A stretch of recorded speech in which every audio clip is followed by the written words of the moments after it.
এই তুমি যাবা না? মনে করো একটা দোকানে তুমি কোনো জিনিস কিনতে গেলা, হ্যাঁ। কেনার পর দেখলা দোকানদার একদম তোমার পুরো ঠকাই দিছে, ঠকাই, ঠিক আছে? আচ্ছা। তারপরে তুমি সেই জিনিস বাসায় নিয়ে আসলা, হুম নিয়ে এসে কিছুদিন ইউজ করলা, ব্যবহার করা শুরু করলা। হুম। ব্যবহার করতে করতে করতে করতে তুমি দেখলা ওই জিনিসের রং ওঠা শুরু হয়েছে আস্তে আস্তে আস্তে আস্তে। আচ্ছা।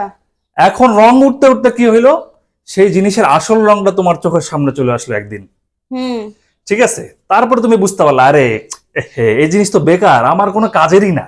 আচ্ছা। আর সবচেয়ে বড় কথা, সেই জিনিসটা তুমি আর দোকানে ফেরতও দিতে পারবে না। হুম। এখন তুমি আমাকে বলো, তুমি কি আর সেই দোকানে কখনো যাবা? তোমার মনটা কি কখনো চাইবে যে সেই দোকানে আমি আবার যাই? না, কখনোই না। এরকম ঠকবাজ দোকানে তো আমি কখনোই যাব না, আমার মন তো চাইবেই না। চাইবে না, না? না। হ্যাঁ, আমি সেটাই বলছি।